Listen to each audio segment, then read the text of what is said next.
अब बात करेंगे देव दिवाली की, जहां आज देश भर में देव दिवाली मनाई जा रही है। आज के देवी देवता देवराज इंद्र होते हैं। कहा तो ये भी जाता है कि आज के दिन दीपदान का बहुत बड़ा महत्व होता है। आज के दिन खुद देवी देवता भी दीपदान करते हैं और भक्तों के दीपदान से प्रभु खुश होते हैं, यानी कि प्रसन्न होते हैं। ऐसा क्यों, आज इसी पर हम बात करेंगे। हमारे साथ पंडित जी भी जुड़ेंगे, जिनसे हम जानेंगे आखिर देव दिवाली का महत्व क्या है और देव दिवाली क्यों मनाई जाती है, इसकी मान्यता क्या है, इस बारे में हम जानकारी भी लेंगे। और आज का क्या समाधान, क्या गुरु मंत्र, आज के दिन ऐसा क्या करना चाहिए जिसके चलते प्रभु भगवान यहाँ पर खुश हो जाए, प्रसन्न रहे और उनकी कृपा सभी पर बरसी रहे। और इसी को लेकर आपको बता दें, देव दिवाली की जो तैयारी है उसको लेकर अलग अलग जगहों से अलग अलग तरह की तस्वीरें सामने आ रही है। चाहे काशी का जिक्र किया जाए, प्रयागराज का, या फिर धार्मिक स्थल अयोध्या का जिक्र किया जाए, क्योंकि एक अलग तरह की सजावट देखने को मिली है। देवराज इंद्र के गंगा स्नान के जो लगातार यहाँ पर तस्वीरें हैं, जो श्रद्धालु हैं वो मौके पर पहुंच रहे हैं। गंगा स्नान का एक विशेष महत्व होता है आज के दिन, और इसी को लेकर ये कहा जा रहा है कि जब श्रद्धालु मौके पर पहुंच रहे हैं तो निश्चित तौर पर प्रशासनिक अमले की तरफ से, पुलिस प्रशासन की तरफ से पुख्ता इंतजाम भी इस दौरान किए गए हैं, ताकि किसी भी तरह की कोई ऐसी गतिविधि ना हो।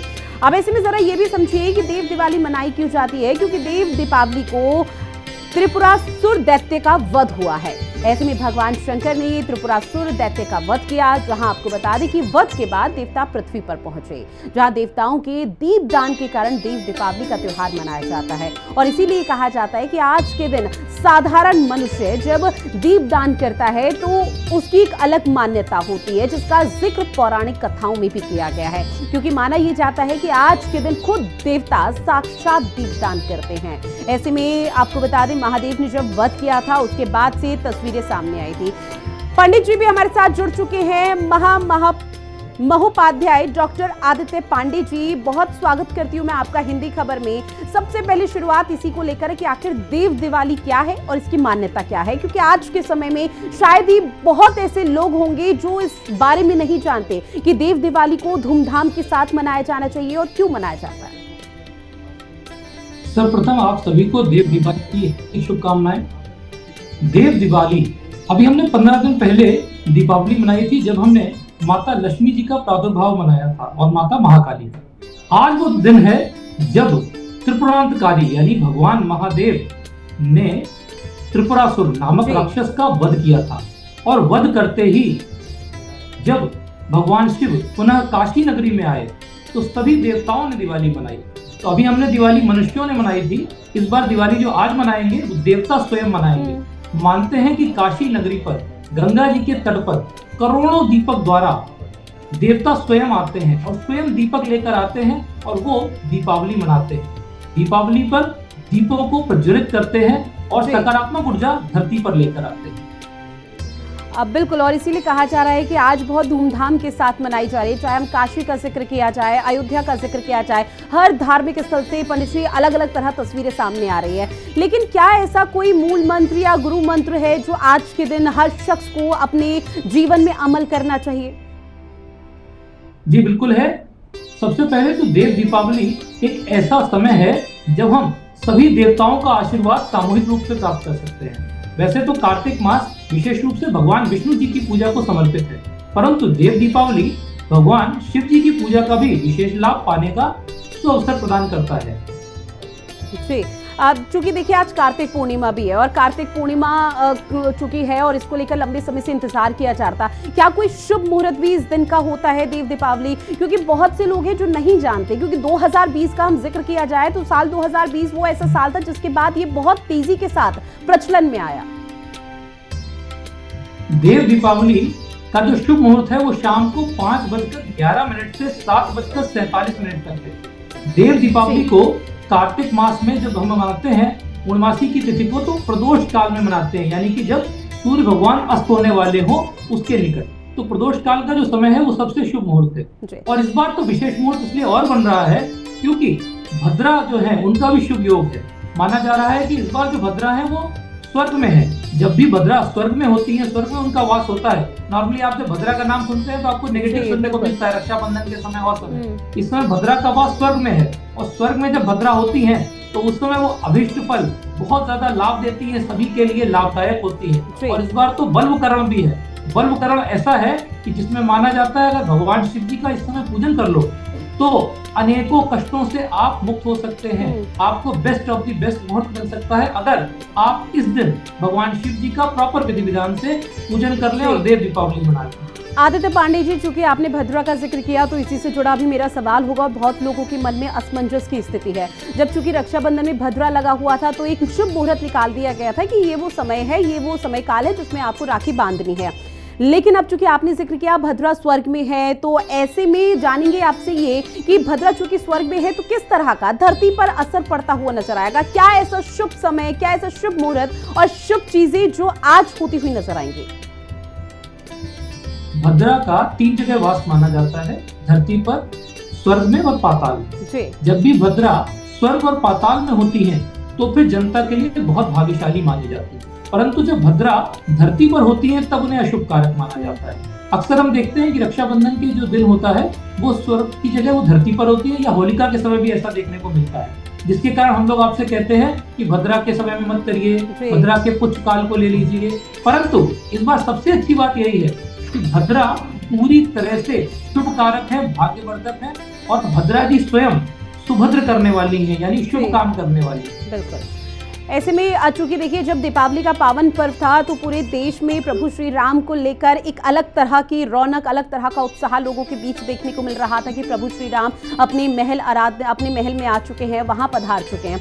लेकिन जब देव दिवाली का जिक्र होता है तो मैं बार बार इस चीज का इसलिए भी जिक्र कर रही हूँ कि देव दिवाली के बारे में लोगों को जानकारी है नहीं बहुत ज्यादा। ऐसे में देव दिवाली के दौरान आखिर इसका महत्व क्या होता है, क्या इसका पौराणिक कथाओं में भी जिक्र है? अगर वहां पर वर्णन है तो किस तरह से दर्शाया गया है? देव दीपावली का महत्व दीपावली से कहीं भी कम नहीं है, ये दीपावली से अधिक है, क्योंकि इसमें आपको जो हम मानते हैं 33 कोटि हमारे देवता हैं, यानी सभी देवता मिलकर के दीपावली मनाते हैं। इस दिन गंगा स्नान का विशेष महत्व है और दीपदान का विशेष महत्व है। साथ में भगवान शिव जी के पूजन का भी विशेष महत्व है। अब पंडित जी, दीपदान क्या सबको करना चाहिए? दीपदान सभी को करना चाहिए, इर्रिस्पेक्टिव कि आपका क्या जात धर्म है, आप कहाँ मौजूद हैं। चूंकि देखिए हर त्योहार का एक अलग तरह का महत्व है। ऐसे में दिवाली के दौरान यहाँ पर गणेश जी की, माँ लक्ष्मी जी की पूजा अर्चना की जाती है, उनको प्रसन्न किया जाता है। लेकिन चूंकि आपने जिक्र किया कि ये जो पूरा त्योहार है, आज का दिन महादेव को समर्पित है, तो ऐसे में ये जानेंगे महादेव को प्रसन्न करने के लिए आज के दिन ऐसा क्या खास उपाय है जो यहाँ पर अपने जीवन में भी अमल लाया जाए और जब उस उपाय को हम अपनाएं तो प्रभु खुश हो जाए? प्रदोष काल के पहले घर पर झाड़ू लगा दें, क्योंकि हमारे यहाँ शाम के समय झाड़ू लगाना वर्जित किया जाता है। उसके बाद स्नान करके तैयार हो जाए, शुद्ध वस्त्र पहन लें, शुद्ध अंतःकरण यानी मन शुद्ध होना बहुत जरूरी है। शुद्ध मन के साथ में पूजन करने की तैयारी करें। भगवान शिव को बेलपत्र, भांग, धतूरा, हल्दी नहीं चढ़ाई जाती है, ध्यान रखिएगा, रोली नहीं चढ़ाई जाती है।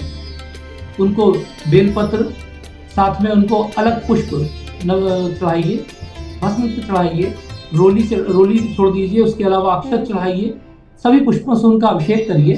साथ में घर में घी के दीपक प्रज्वलित किए जाते हैं, 3, 11, 21, 31 दीपक, जिसमें विशेष रूप से शुरू में 5 दीपक होते हैं जो कि गणपति जी का, भगवान शिव जी का, लक्ष्मी मैया का, विष्णु जी का और तुलसी माँ का होता है। इसके अलावा नवग्रहों का एक दीपक प्रज्वलित किया जाता है। मुख्य द्वार पर 2 दीपक प्रज्वलित किए जाते हैं। ये दीपक विशेष रूप से अगर घी के संभव हो तो करें, नहीं तो तिल के तेल का करें। घर के जो वॉशरूम है या जहाँ पे आप स्टोर करते हैं अपना गंदगी वगैरह, वहां पर तेल का दीपक, सरसों के तेल का दीपक प्रज्वलित किया जाना चाहिए। ध्यान रखिएगा, मैं बार बार दीपक प्रज्वलित बोल रहा हूँ, जलाने के बारे में नहीं बोल रहा हूँ, क्योंकि जलाना एक नकारात्मक शब्द है। जलाना इज बर्निंग एंड प्रज्वलित इज इनलाइटनिंग, तो हम लोग प्रज्वलित करते हैं। ऐसे में चूंकि देखिए महादेव का लगातार जिक्र किया जा रहा है कि आज बहुत शुभ माना जाता है और कई चूंकि आपने भी कई ऐसे उपाय बताए हैं। ऐसे में हनुमान जी को लेकर भी कहा जाता है कि आज के दिन हनुमान मंदिर में भी जाना चाहिए, वहां भी विशेष तौर पर पूजा अर्चना की जानी चाहिए। इसके पीछे का क्या कुछ वर्णन? हनुमान जी को रुद्रावतार भी माना गया है। साथ में जो पूर्णिमा की तिथि होती है उस पर भगवान विष्णु और हनुमान जी दोनों के पूजन से बहुत लाभ मिलता है। जो एक कार्तिक मास की पूर्णमासी है, इसमें यदि भगवान जी के पंचमुखी रूप यानी हनुमान जी का जो पंचमुखी रूप होता है उसका पूजन किया जाए तो उसका लाभ सर्वाधिक मिलता है। जी, क्योंकि देखिए आज जो देवी देवता है वो दीपदान करेंगे, जिसमें सबसे ज्यादा जो नाम है वो इंद्रदेव का है कि इंद्र की पूजा से राज अधिकार की प्राप्ति होती है। साथ ही ये भी कहा जाता है कि नारायण के रूप में ही इंद्र की पूजा अर्चना करनी चाहिए ताकि सब कुछ सुनिश्चित तरीके से पूरी प्रक्रिया के तहत आगे बढ़ पाए। आज के लिए कोई विशेष उपाय, कोई विशेष ऐसा मंत्र जो यहाँ पर हर किसी को अपनाना चाहिए? जी बिल्कुल है। सबसे पहले तो घर में दीपक प्रज्वलित अवश्य करें। शाम के समय ध्यान रखें, घर में जो है साफ सफाई करने के बाद में दीपक प्रज्वलित करने हैं। दीपक प्रज्वलित करने के बाद भगवान शिव जी के अलग अलग मंत्र हैं, पर उसमें से अगर आप चाहें तो शिव पंचाक्षरी मंत्र, जो कि नागेंद्र हाराय त्रिलोचनाय भस्मांगराकाय महेश्वराय, इस प्रकार से है, आप उसका पाठ कर सकते हैं। बहुत अगर कोई क्लिष्ट मंत्र नहीं कर सकते हैं तो ओम नमः शिवाय, ओम नमः, इस मंत्र का पाठ करना है। शाम को चंद्रमा को अर्घ जरूर देना है, क्योंकि चंद्रमा जो है भगवान शिव को चंद्रशेखर भी कहा गया है। तो वही होता है कि जब आप शिव जी का पूजन करते हैं तो उनके गणों का भी पूजन करते हैं, तो उसमें से एक गण चंद्रमा भी है, इसीलिए चंद्रमा को अर्घ जरूर देना है। और शाम के समय, प्रदोष काल के समय देवताओं का आह्वान करना है। देखिए आपके लिए अच्छी बात क्या है, नॉर्मली आप जब देवताओं का आह्वान करते हैं तो देवता देवलोक में होते हैं, आप एक एक करके बुलाते हैं। ये एक ऐसा मौका है कि आप कह सकते हैं पूरी काउंसिल ऑफ मिनिस्टर्स, जो देवताओं की पूरी मिनिस्ट्री है, वो स्वयं प्रकट हो रही है। जैसे अभी हमारे यहाँ जब अयोध्या में स्थापना हुई थी तो आपने देखा था कि देश के सारे गणमान्य लोग मौजूद थे। तो आप कह सकते हैं ये ऐसा समय है जब विश्व की सारी सकारात्मक शक्तियां एक साथ काशी में मौजूद होंगी। तो इसलिए it is full of positive energy.